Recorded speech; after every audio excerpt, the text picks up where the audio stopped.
Ladies and gentlemen, welcome back to another installment of Music Theory Lessons.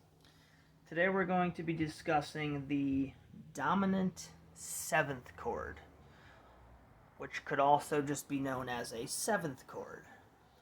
The reason it's the dominant seventh is because it's one of a kind. It has a very specific dominant function within music. I'm going to lay this out in the key of C, as I always do. So the key of C being all white keys. Alright, there you go. Now the dominant seventh chord functions as the 5 chord, meaning the chord built off the fifth degree of the scale. 1, 2, 3, 4, 5. G, being the 5th note in the key of C, is the note the dominant seventh, or simply the 7th chord is formed, right? So being that we're starting on G, we're going to call it the G7 chord. And what you're going to do, as with all chords, as with most chords, is just play every other note using only the notes involved in the scale that you're dealing with. So we're in the key of C, everything's a white key, we're going to do every other. That puts us at G, B, D, and F.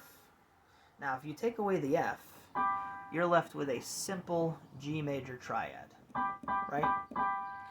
With that 7, you now have the dominant 7. Now the dominant 7 is the most active and important chord in music. It has the most function. It has the most active role in making a song what it is. So first let's talk about the intervals of the chord, okay? We've got the G, the B, the D, and the F. Now within those chords, there is a tritone interval, or a diminished fifth, or a flatted fifth. If you go back to the intervals video, you'll learn about the tritone and how it's 1/2 step lower than a perfect fifth. It creates the most unstable dissonance possible.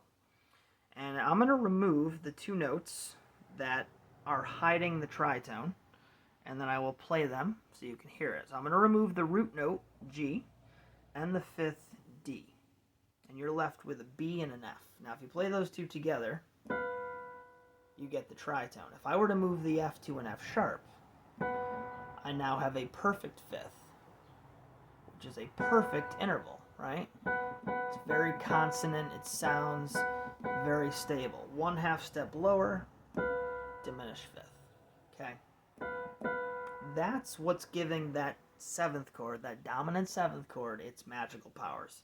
So let's bring the friends G and D back into the mix. Alright, becomes a little brighter of a chord now that you've got those other notes. In fact, if you were to remove the tritone, you actually, the other 2 notes create a perfect fifth. So the dominant 7th chord, in a lot of ways, is kind of like a contradiction unto itself. It creates or contains within it a perfect interval and a non-perfect interval at the same time. Perfect fifth with the 1 and 5, tritone with the 3 and 7.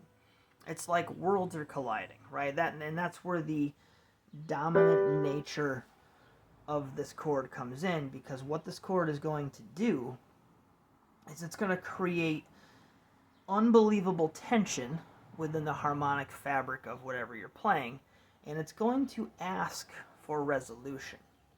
And so what I mean by that, music is all about creating drama, creating tension, and then offering a release. It's like watching a movie, right?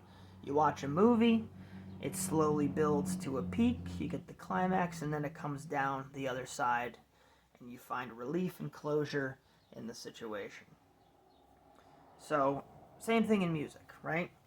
Once that 5 chord is played, it sounds very unresolved, right?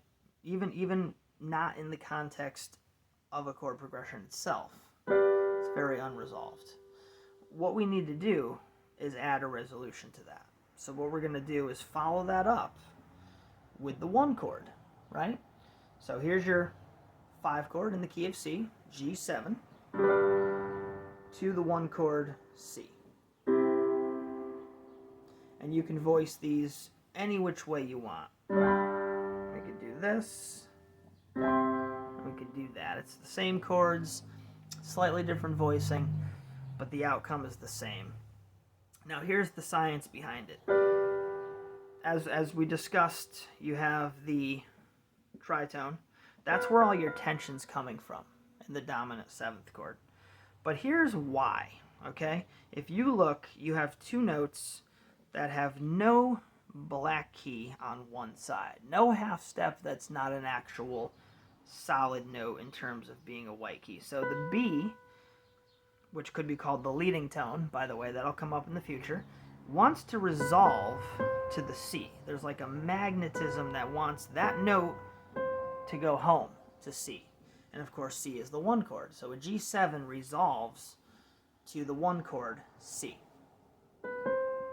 The F kind of has the similar situation, but it wants to resolve down to the E, right?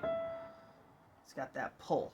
And that, of course, becomes, it goes from being the 7th of the 5 chord to the 3rd of the 1 chord. So we go from an unstable situation, floating, unresolved, to a perfectly consonant, stable resolution on the 1 chord. That is the magic of the 5 chord. The 5 chord is going to come up a lot in the future. I'm going to be doing harmonic analysis of songs. I'm going to be showing different ways you can utilize the 7th chord. That's all I got for you today, guys. Again, as always, I do offer competitively priced virtual lessons if anyone would like them. As always, thank you for watching. Like, subscribe, comment. Let me know if you have any confusion. Let me know if you think I could do these videos better. I am trying to make them as simple and straight to the point as possible. Have a great day.